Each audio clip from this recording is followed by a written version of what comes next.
Huawei is finally bringing the much awaited HarmonyOS to its devices. So in this video I'm gonna explain what exactly is HarmonyOS, how will it affect your phone, which devices is it coming to, and what is the future of Huawei. So for the people that don't already know, HarmonyOS is Huawei's own operating system, just like Android and iOS. Since Huawei is banned from using Google services because of the security threat allegations by the US government. So it is like an alternative to Android.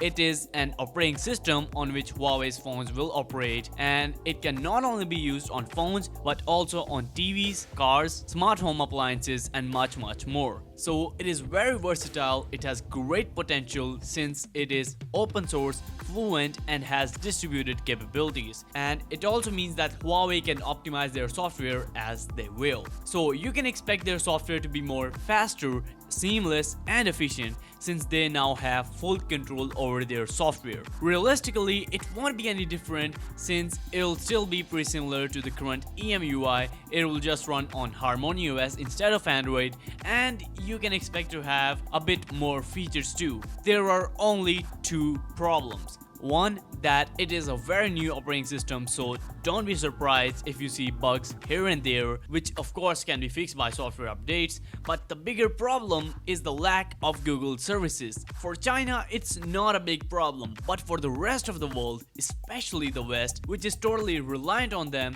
it is a deal breaker because Google services are used everywhere. There are so many apps that just cannot operate without them. So yeah, that is something you should keep an eye on. And reportedly, HarmonyOS will replace EMUI 11 on the Huawei P40 series, Mate 40 series and Mate X2 in April. The upcoming Huawei P50 series was supposed to be the first smartphones of the company with HarmonyOS instead of Android, but that is delayed, so they're giving us that before. I also made a video on the Huawei P50 recently. If you wanna watch it, a link will be in the description down below and here in the iCard. Definitely check it out. As for the other Huawei and Honor devices, those devices that are on EMUI 11 and Magic UI 4.0 will switch to HarmonyOS before the end of this year. It also depends on the kind of phone you're talking about, though Honor V40 will not switch to that.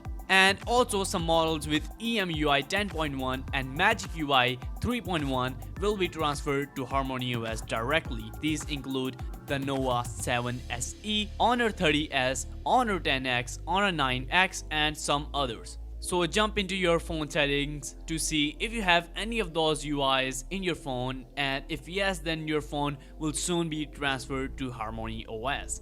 Unfortunately, Huawei is currently not planning on transferring the phones with MediaTek chipsets to HarmonyOS, but maybe in the future. As for the US ban condition, now Huawei can't even do business with non-American companies that use American technology, which is insane. Due to this, Huawei's current chips can't be manufactured as they were produced by TSMC that uses American tech. But here Samsung has come to the rescue. Reports suggest that Samsung may produce the 5nm flagship chip. This chip is Huawei's Kirin 9000L 5G processor, and it also uses the 5nm process.